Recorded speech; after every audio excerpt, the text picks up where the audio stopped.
പയ്യൊന്ന് കൊടുക്കോ? അടുത്തോടുത്തു. ഇപ്പോൾ ഗൈസ് അമ്മ NS200 ലോഞ്ചിന് പോവാണ്. വളരെ ഷോർട്ട് വീഡിയോ ആണ്. ഇപ്പോൾ ഞാൻ അവിടെ എത്തിയിട്ട് വണ്ടി ജസ്റ്റ് ഒന്ന് കാണിച്ചു തരാം.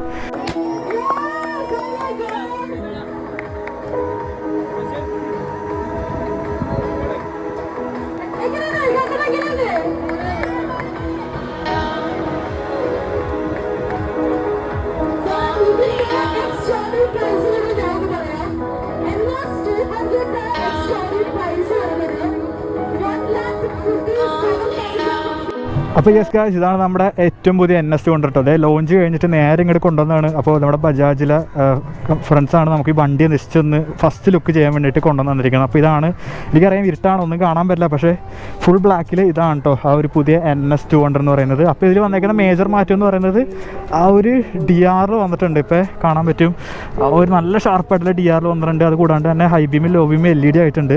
ഇങ്ങനെ നോക്കിയാൽ മനസ്സിലാവില്ല, അതിനോ ഇരുട്ടാണ്, കുറച്ചും കൂടി വെട്ടോണെങ്കിൽ ഞാൻ കാണിച്ചു തരായിരുന്നു. പിന്നെ സൈഡിലേക്കൊന്നും മാറ്റമൊന്നുമില്ല.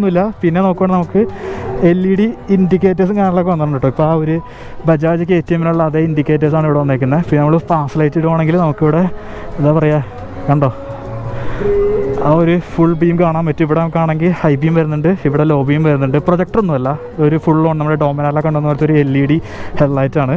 പിന്നെ നമുക്ക് കൺസോൾ എടുത്ത് നോക്കുവാണെങ്കിൽ ആ ഒരു പുതിയ ഡിജിറ്റൽ കൺസോൾ ആയിട്ടുണ്ട് കേട്ടോ. കണ്ടോ, നമ്മുടെ N160 കണ്ടതിനേക്കാളും കുറച്ചും കൂടി വലുതാണ്. ഇതിനകത്ത് എന്താ എക്സ്ട്രാ ഫീച്ചർ എന്ന് വെച്ച് കഴിഞ്ഞാൽ നമുക്ക് ടേൺ ബൈ ടേൺ നാവിഗേഷൻ വരുന്നുണ്ട്. ഇവിടെ സൈഡിലായിട്ട് നമുക്ക് മൊബൈൽ ആപ്പ് കണക്ട് ചെയ്ത് കഴിഞ്ഞാൽ ടേൺ ബൈ ടേൺ നാവിഗേഷൻ കാറിലൊക്കെ അവൈലബിൾ ആണ്. നമുക്ക് ഇവിടെ RPM മീറ്റർ ഇങ്ങനെ പോയിട്ടുണ്ട്. ഇവിടെ ആണെങ്കിൽ സ്പീഡോമീറ്റർ ഉണ്ട്, ഗിയർ പുഷ് ഇൻഡിക്കേറ്റർ ഉണ്ട്, ഓട കാണിക്കുന്നുണ്ട്. പിന്നെ എന്താ പറയുക, ഇൻസ്റ്റൻറ്റ് ഫ്യൂൽ എക്കോണമി, ഇവിടെ മോഡെന്ന് കൊണ്ട് പുതിയ ബട്ടൺ വന്നിട്ടുണ്ട്. അത് ടോഗിൾ ചെയ്യുകയാണെങ്കിൽ നമുക്കിവിടെ എൻ്റെ അമ്മോ ഇവിടെ ആണെങ്കിൽ സൈഡ് സ്റ്റാൻഡ് വാണിംഗ് കാണിക്കുന്നുണ്ട്. നമുക്ക് ഫോണായിട്ട്, അതായത് ബജാജിൻ്റെ മൈ റൈഡ് എന്ന് പറഞ്ഞ ആപ്പായിട്ട് കണക്ട് ചെയ്ത് കഴിഞ്ഞാൽ നമുക്ക് ഇതിനകത്ത് ടേൺ ബൈ ടേൺ നാവിഗേഷൻ അങ്ങനെയുള്ള കാര്യം കാണാൻ പറ്റും. വേറെ വ്യത്യാസമൊന്നുമില്ല. വേറെ ഒരു ചെറിയ വ്യത്യാസം എന്ന് പറയുന്നത് നമുക്കിവിടെ എന്താ പറയുക, ആ ഒരു ബാക്കിലെ ഈ ഒരു പീസാണ്. ഇത് ഈ ഒരു സ്റ്റേ എന്നൊക്കെ പറഞ്ഞാൽ ഏറെക്കുറെ സെയിമാണ്.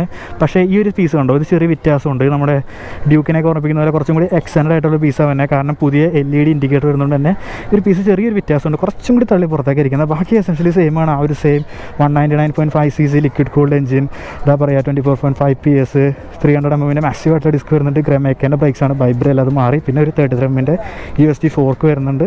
പിന്നെ സൈഡിലേക്ക് വരുവാണെങ്കിൽ പെരിമീറ്റർ ഫ്രെയിം, അതിലൊന്നും മാറ്റില്ല. പിന്നെ ടയർ പ്രൊഫൈൽ 100 130 വരുന്നത്, അതിലും മാറ്റില്ല.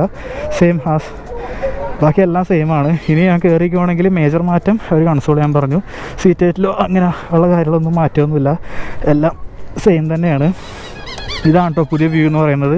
ശരിക്കും നല്ല രസമുണ്ട് ഇങ്ങനെ നോക്കുമ്പോഴൊക്കെ ആണെങ്കിലും. ശരിക്കും ഒരു മാസീവായിട്ടുള്ള ബൈക്കിൻ്റെ ലുക്ക് കൊടുക്കുന്നുണ്ട്. പിന്നെ പെയിൻറ്റ് ചെറിയ വ്യത്യാസമുണ്ട്, കുറച്ചും കൂടി ഗ്ലോസ് ആയിട്ട് തോന്നുന്നുണ്ട്. മൊത്തത്തിൽ കൊള്ളാം, നല്ല രസമുണ്ട്. ഓക്കെ, അപ്പോൾ നിങ്ങൾ എന്താ പറയുക, ലോഞ്ച് വീഡിയോ വേണമെന്ന് പറഞ്ഞുകൊണ്ടാണ് ഞാൻ ഒരു വീഡിയോ ചെയ്തത്. ഇതിൻ്റെ പ്രൈസ് വരുന്നത് നമുക്ക് 1.57 lakhs ആണ് കൊച്ചിയിൽ പ്രൈസ് വരുന്നത്. On road I think 2 lakhs അടുത്ത് വരാൻ ചാൻസ് ഉണ്ട്. അപ്പോൾ നിങ്ങൾ ഇൻട്രസ്റ്റഡ് ആണെങ്കിൽ നിങ്ങൾ പോപ്പുലർ ബജാജിലൊന്ന് കോൺടാക്ട് ചെയ്യുക. ഓക്കെ, ഇനിയിപ്പോൾ ഫോർട്ട് കൊച്ചിയിലാണ്. ഇവിടെ മുട്ടൻ തിരക്കാണ്, അതുകൂടാണ്ട് തന്നെ നല്ല ക്രൗഡും ഉണ്ട്. അപ്പോൾ അവിടെ NSലൊരു മദാമയൊക്കെ ഒന്ന് നോക്കണ്ട കേട്ടോ. മദാമൊക്കെ ഒരു വണ്ടി കണ്ടിട്ട് എന്തോ പോലെ. അപ്പോൾ നമ്മൾ ജസ്റ്റ് ചലിക്കുകയാണ്. അപ്പോൾ ഫുൾ ഡീറ്റെയിൽഡ് ആയിട്ടുള്ള വീഡിയോ ഞാൻ അടുത്ത പ്രാവശ്യം ചെയ്യാം. അപ്പോൾ അടുത്ത വീഡിയോ കാണുന്നവരെ ബൈ, ചിയേഴ്സ്.